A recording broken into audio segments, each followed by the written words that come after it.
Good morning, guys. Good morning. Pray all is well. Exodus chapter 2, beginning in verses number 23 through 25, 26, I believe. Our title for this morning is A Good Father.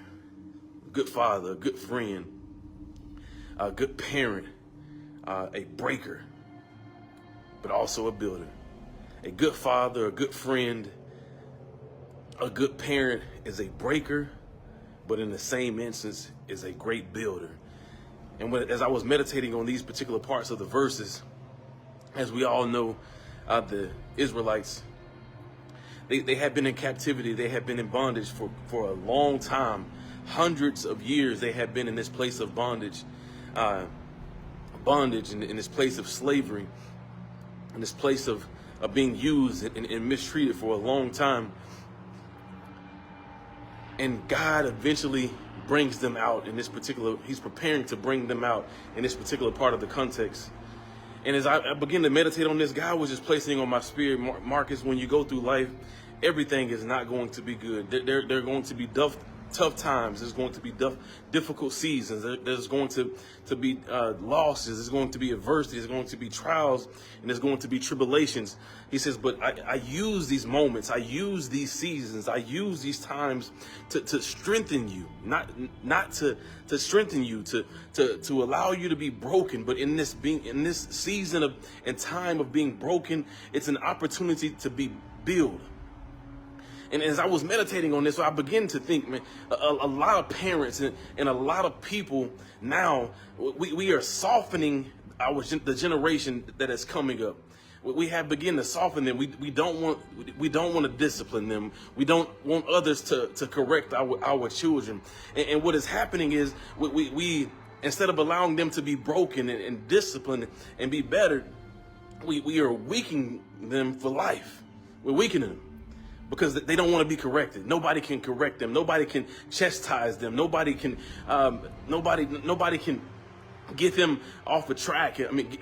Get them on track and correct them. Not even you. And we go through life and we are breaking our children instead of allowing them to be. We are destroying them instead of allowing them to be broken. Every day is not going to be a great season. It's not going to be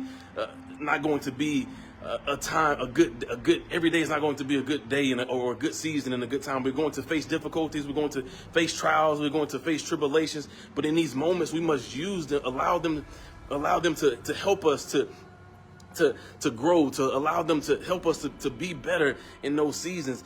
And that's what happened in this situation. God was using this moment in these seasons to allow them to be broken, but he was using them to make them better and build them up. I've been there. I've been through broken seasons, and I've been through difficult times. I've been through trials and tribulations and been through adversities, but I didn't allow them to destroy me, but I allowed them to make me better. So that's what I'm encouraging you to do right now.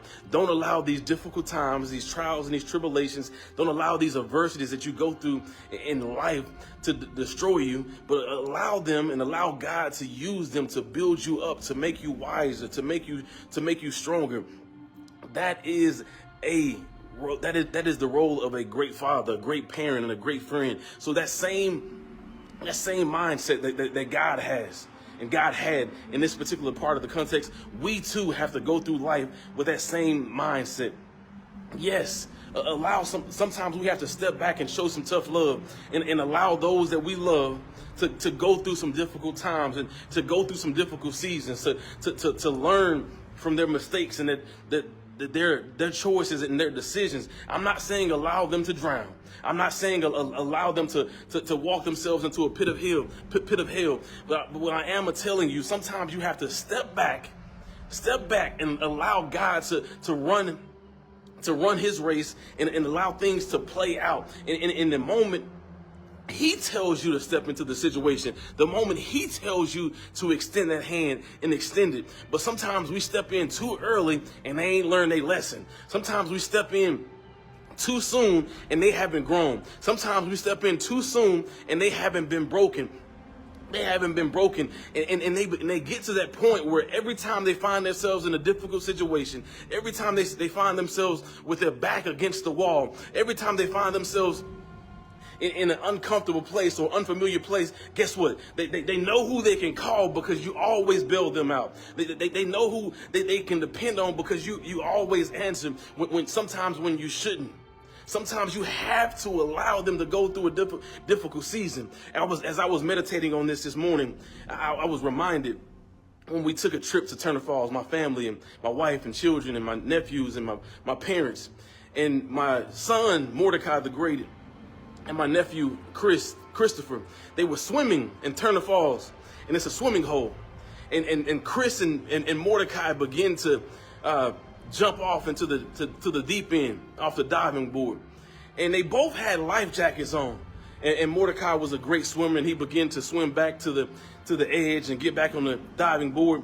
And Christopher began to do it, but he jumped out in fear, and he panicked, and he began to grab onto Mordecai, pulling him down. And so I began to swim out to separate them because I didn't want any one of them to drown. And as I got between the two of them, Christopher was panicking. He was panicking. And I threw Mordecai to the edge. And then I eventually threw Chris to the edge. And I began to swim back myself. But what took place is I ran out of breath because I was fighting Christopher, and I no longer had energy enough to get myself back. Well, guess what took place? I began to panic myself, and I thought I was going to begin to drown. But guess what happened?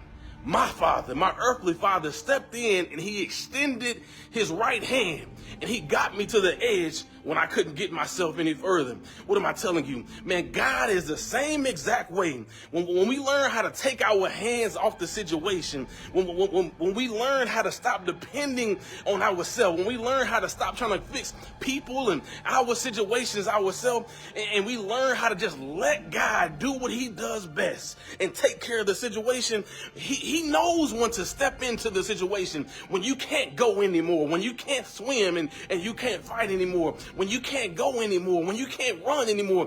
God will step in, because then you begin to realize that, hey, I can't do this by myself. Hey, I cannot continue to go down this cycle of life this way. I cannot continue to make these choices and these decisions myself. I cannot continue to live this way. I cannot continue to allow people to break me down and use me and hurt me, and whatever it is that you are doing that may not be right. You learn that lesson, and then God steps in.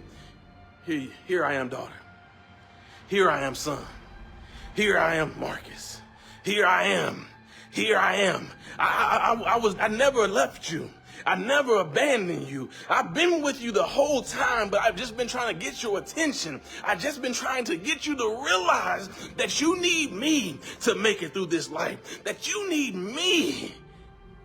In the moment that you see, you realize, you understand that you need help, and you can't do it by yourself, and you begin to do as the Israelites did and cry out, Abba, Father, Daddy, I need you. Jehovah, I need you. He steps into your situation. He steps into your circumstance. He steps into your life. And he does the impossible. He does what you've been searching for. He does what you've been looking for. He does and gives you what you need. So stop going through life not allowing people to be broken, not allowing people to learn their lesson. Stop going through life, quite frankly, trying to play God, because it's not your role and it's not your position. Sometimes we have to be broken. Sometimes they have to be broken. And then when God wants you to step in, once he wants to step into the situation, he will intervene. I love you guys, man. Be blessed.